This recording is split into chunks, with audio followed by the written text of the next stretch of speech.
My friend, today we are going to be talking about calmness. Calmness is actually just a wonderful state of being where you clear your mind of as much as the mental chatter as you can get rid of. And then calmness for me personally is, let's say we're playing in a live project or we're trying to come up with a melody and we're not really relying on our, practicing the practice of practice. We're actually just trying to shoot for melodies that come out of our half steps that we've practiced, our whole steps, all of our different chords, knowing kind of where the chords lead into using the circle fifths.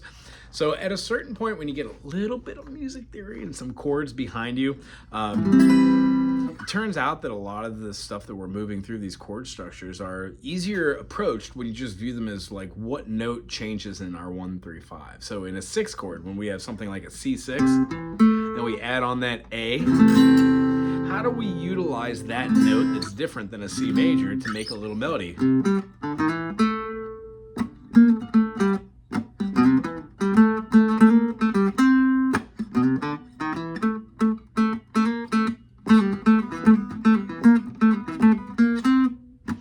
Really depends on what level you're at, what skill you're at, but the notes are the same. If you go slow enough, and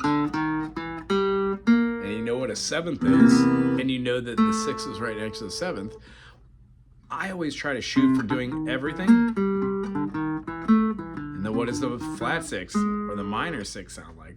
All these things are interesting because when you start seeing what chords do when you move passing tones and what key they're in, you come up with motifs or ideas that you use during cadences. Or what a cadence is generally in the progression, there are certain things that the human ear, at least the Western ear, is looking for. If you have an idea of what those cadences are or how to play a progression or what some scales are, the next step is just let yourself loose. You kind of want to hit the wrong notes. You want to use the wrong fingering. So eventually you could stumble into the right fingerings. And over the period of time, I guess once you clock maybe like 20,000 hours on a certain concept or an idea, you start to realize that the things that you did learn in the beginning that you were like, oh, this is how you do it, they kind of fall to the wayside. You start doing things that appear to be naturally easier to you because you've played and practiced those. I can guarantee you after a period of time, those will start coming out in your playing. So today, the thing that I would like to express is to take deep breaths, be calm. Whenever anybody starts playing or when you start playing, the necessity in the Western mechanical way is not to just have a piece of music, get through it and be done with it and to accomplish it and to win it. The idea is more of the Eastern way where you are the music, you are part of it. It doesn't matter how long it takes to do it or even what key you're in. It just is that you are being that piece of music. So when you're playing and noodling, let's say you're doing a chord progression like D minor to a G minor. Okay, man. How about B flat? And now to a C minor. Flat major. Back to the D minor. Half step up. Back down. Back up.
Long story short is I would do an analysis over that, take like my favorite part of those motifs that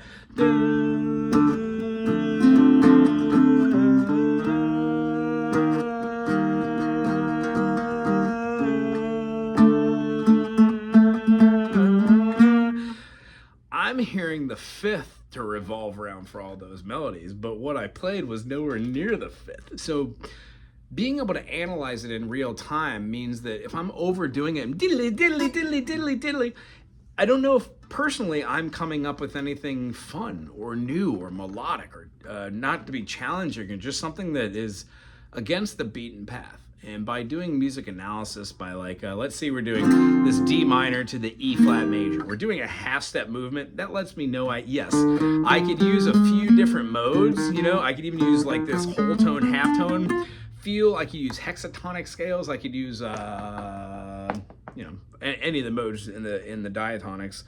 But again, I'm not trying to overthink it. I'm just trying to utilize concepts that normally I would use, like my D7 or my D minor or my D minor or the extended D minor, and then D minor 7, D minor stock root, D minor stock root,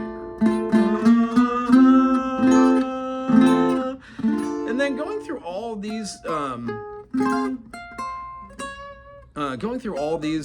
chords and knowing where all the notes are now. I mean, vaguely. I mean, when I learn a whole key structure or group, I'm not going to always remember what every single chord is. However, I do know in the key what a 9 is or an 11 is, and then what it is related to. Through music theory, you will see a couple things that they're always going to be the same thing over and over again. Once you experience them, they don't change. It's just, it changes the way that you utilize those. So I guess in a nutshell, you don't need to know all these music terminology vocab words. You don't even really know the concepts to be able to do them. If you're able to watch an artist, listen to a song that you like, and or just hear it inside your head and put it out, then great. You don't need any of this. I would suggest a little bit of a foundation of musical theory. What the name stuff makes it easier to communicate with others, but the takeaway is to be calm, to allow what you are able and capable of doing to happen and not overdo it. Remember, playing with pedals is lots of fun, but being able to have some nice, fun, authentic melodies really comes out of something that is just so simple. Knowing some notes from a scale, playing those over a progression, and having fun. So if you have the opportunity today, when you're doing your practicing, take some deep breaths, trying to be zen about it, and have that feeling of awareness that what you're playing, and that the notes that you have can relate to something that you've learned, or you can try for randomness. But if you practice keeping your fingers in a certain position, you will be able to see these patterns of recognition. And these functions that you use over and over again will start to exhibit themselves in your playing, and there's no need to overdo it. Just having fun with what you do while playing is enough for music, just being a part of it. So what I would suggest, again, taking deep breaths and not overthink or overcomplicate what you're doing. Be a part of the moment. And what tends to happen when you're more intuitive about what the other people are doing, you tend to be more on the same page. You're listening and you're hearing and you're analyzing in real time, which allows you to stay from stepping on anybody's toes or crossing notes or rhythms. And some of the best oopses musically sometimes turn out to be some of the coolest musical changes. So don't discount anything before you've tried it once. Anyway, if you enjoy these videos, thumbs up, subscribe, put something cool in the comment section, and we'll see you soon. Aloha.